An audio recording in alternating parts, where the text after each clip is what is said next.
નમસ્તે દર્શક મિત્રો, ગુજરાતમાં ચારે બાજુ બાંધકામો બુલડોઝર દ્વારા તોડવામાં આવી રહ્યા છે. અમદાવાદમાં હજારો મકાનો તોડી પાડવામાં આવ્યા છે. આજે પણ સેટેલાઇટ વિસ્તારમાં ઈસરો સામે જે સ્પીપા આવેલું છે, સરદાર પટેલ ટ્રેનિંગ ઇન્સ્ટિટ્યૂટ, જે ગુજરાત સરકારની જે છે, એની બાજુમાં ઝૂંપડપટ્ટી હતી રણુજા નગર. એના 100 જેટલા મકાનો તોડી પાડવામાં આવે છે. પાકા મકાનો, કાચા મકાનો, ઝૂંપડાઓ, દુકાનો બધું થઈને 100 જેટલા ત્યાં તોડી પાડવામાં આવેલા છે. આ જે છે એ ખરેખર આખા ગુજરાતમાં જે થઈ રહ્યું છે એ જ હવે અહીંયા થઈ રહ્યું છે અમદાવાદમાં. ચંડોળા તળાવમાં પણ મોટું ઓપરેશન કર્યું હતું. ઘણા બધા ઝૂંપડાઓ તોડી પાડવામાં આવ્યા હતા. એવું કહેવાય છે કે 10,000 જેટલા મકાનો, ઝૂંપડાઓ, દુકાનો બધું ગોડાઉન કે લઈને બધું તોડી પાડવામાં આવ્યું. અહીંયા એક બાબત સારી છે કે આ જે દબાણ તોડી પડાયા એને મકાન આપવામાં આવ્યા છે. એક રૂમ આપવામાં આવ્યો છે સરખેજ પાસે, રેલવે ફાટક પાસે. ત્યાં એક રૂમ આપવામાં આવેલો હતો, પણ એ પણ જર્જરિત થઈ ગયો છે. એમાં રસોડું પણ એ જ છે, રહેવાનું પણ એમાં જ છે અને સુવાનું પણ એમાં જ છે. તો આ એક રૂમ એમને આપવામાં આવ્યો છે. એનાથી સંતોષ નહોતો, એટલા માટે ઘણા બધા જે લોકો જે છે એ હાઈકોર્ટમાં ગયા હતા. હાઈકોર્ટે સ્ટેટસ ક્વો આપેલો હતો અને એ ઉઠી ગયો હોવાથી એને નોટિસ આપવામાં આવી હતી અને એટલા માટે આ બધી કાર્યવાહી કરવામાં આવી હતી એવું સત્તાવાર રીતે અમદાવાદ મ્યુનિસિપલ કોર્પોરેશન કહી રહ્યું છે. કારણ કે અહીંયા જે રસ્તો પસાર થાય છે, 18 મીટરનો કુલ રસ્તો છે, લગભગ 415 મીટર જેવો થાય છે, એમાં આ મકાનો બધા તોડી પાડવામાં આવ્યા છે. તો આ જે આપણે જોઈએ કે જે આ રીતે આજે સવારે જે કાર્યવાહી હાથ ધરવામાં આવી હતી એમાં આપણે સ્પષ્ટપણે જોઈ શકીએ છીએ પોલીસના બંદોબસ્ત સાથે તોડી પાડવામાં આવ્યા હતા મકાનો. ટીપી સ્કીમ નંબર 6 વેજલપુર, કે જેના ધારાસભ્ય ભારતીય જનતા પાર્ટીના ધારાસભ્ય અમિત ઠાકર છે, એ અહીંયા એના ખબર કાઢવા નથી આવ્યા. બીજા કોઈ રાજકીય પક્ષો પણ પૂછવા નથી આવ્યા કે શું થયું છે શું નહીં. નિરાધાર લોકો થઈ ગયા છે અને રસ્તા ઉપર આવી ગયા છે. રસ્તા ઉપર એની પોતાની જે વસ્તુઓ હતી એ રસ્તા ઉપર અત્યારે મૂકી છે કાઢીને. કારણ કે અહીંયા 18 મીટર અને 9 મીટરનો જે પહોળો ટીપી રસ્તો બનાવવા માટે રણુજાનગર તરીકે જ્યાં ઓળખાય છે ત્યાં બનાવવાનો હતો.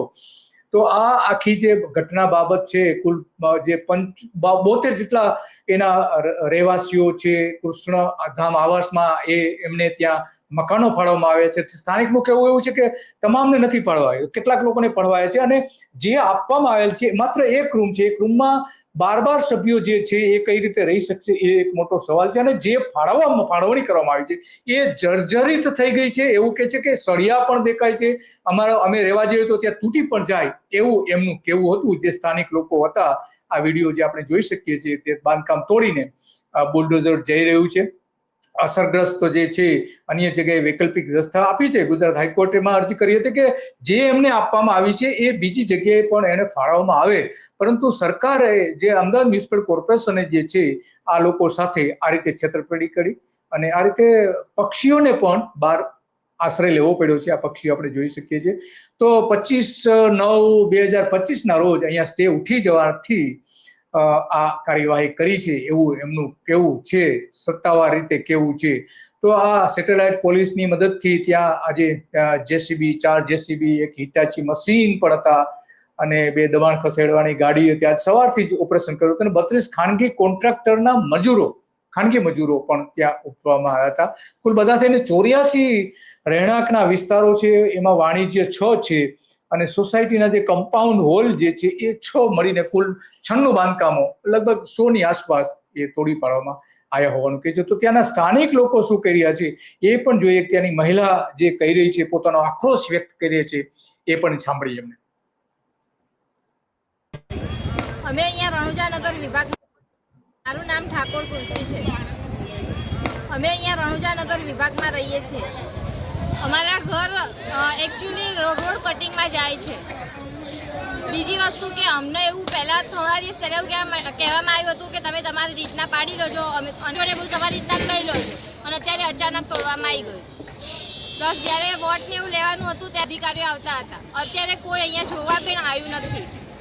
અમારા ઘરના જ્યારે વોટ લેવા હતા ત્યાં ચવાણું, હાલ્લા, આ તે બધું લઈને બધાને બોલાવતા હતા, પૈસા આપતા હતા. દારૂ પીતા હોય ને દારૂની બાટલો આપતા, ચવાણું આપતા હતા, દારૂ પીતા હોય ને દારૂની બોટલો આપતા હતા, પૈસા આપતા હતા. તો આ જે ગરીબ મતદારો છે એ ગરીબ મતદારો ઝૂંપડામાં રહેતા મતદારોને આ રીતે ખરીદી લેવામાં આવે છે. કોણ ખરીદે છે આપણે જાણીએ છીએ. જેની પાસે સૌથી વધારે પૈસા હોય એ ખરીદે છે.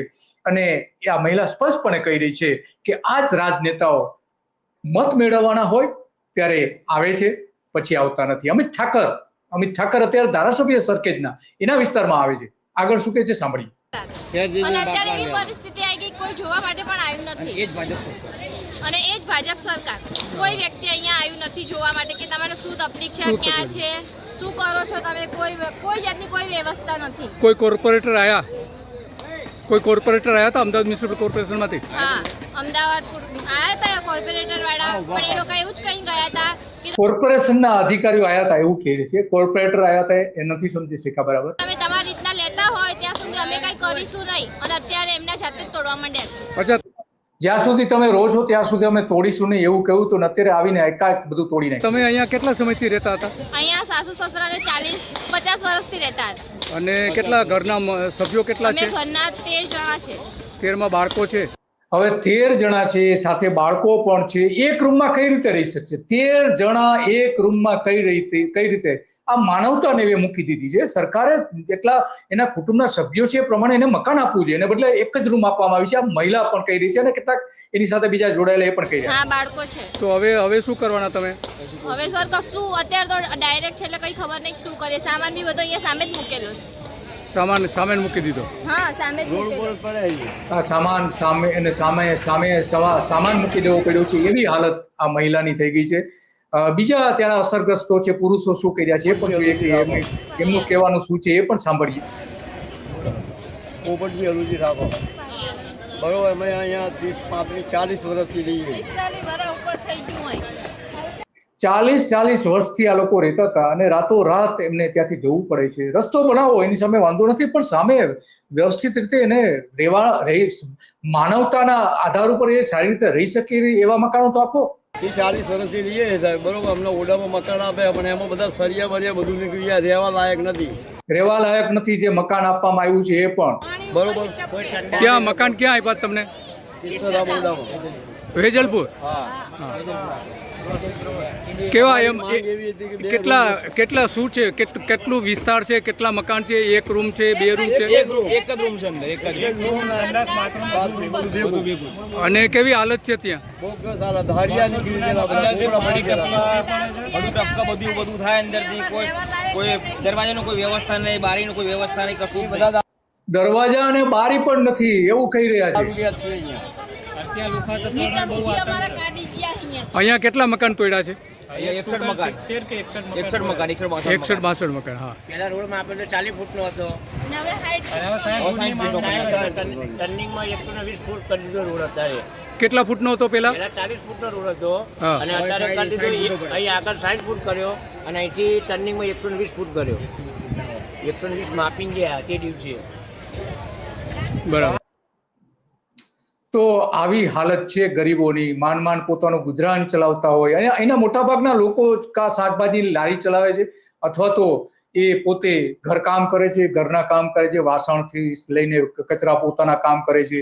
અને આ જે સત્તાવાર રીતે કહેવામાં આવે છે કે 18 મીટરનો રોડ પહોળો કરવામાં આવ્યો છે એવું સત્તાવાર રીતે કહી રહ્યા છે.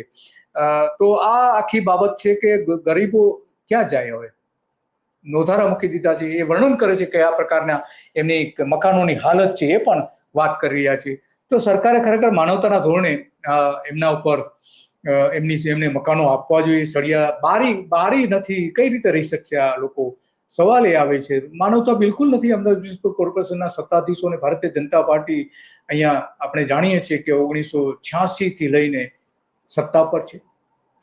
વચ્ચે 5 વર્ષને બાદ કરતા 5 વર્ષે કોંગ્રેસ આવી હતી વચ્ચે. અને અહીંયા જે રોડ બનાવવાનો હતો એ વચ્ચે સુરેન્દ્ર પટેલ જ્યારે ઔડાના ચેરમેન હતા ત્યારથી આ પ્લાનમાં હતો, પરંતુ ત્યાં સ્થાનિક લોકોની હાલત જોઈને એને વૈકલ્પિક વ્યવસ્થા ન મળતી હોવાના કારણે એમણે માનવતાના ધોરણે આ કામ પડતું મૂક્યું હતું. પરંતુ હવેના સત્તાધીશો કેટલા ક્રૂર છે એ આપણે જોઈ શકીએ છીએ. બસ આજે આટલું જ, અને આવી જ બાબતો ઉપર આપણે ચર્ચા કરતા રહીશું. નમસ્તે.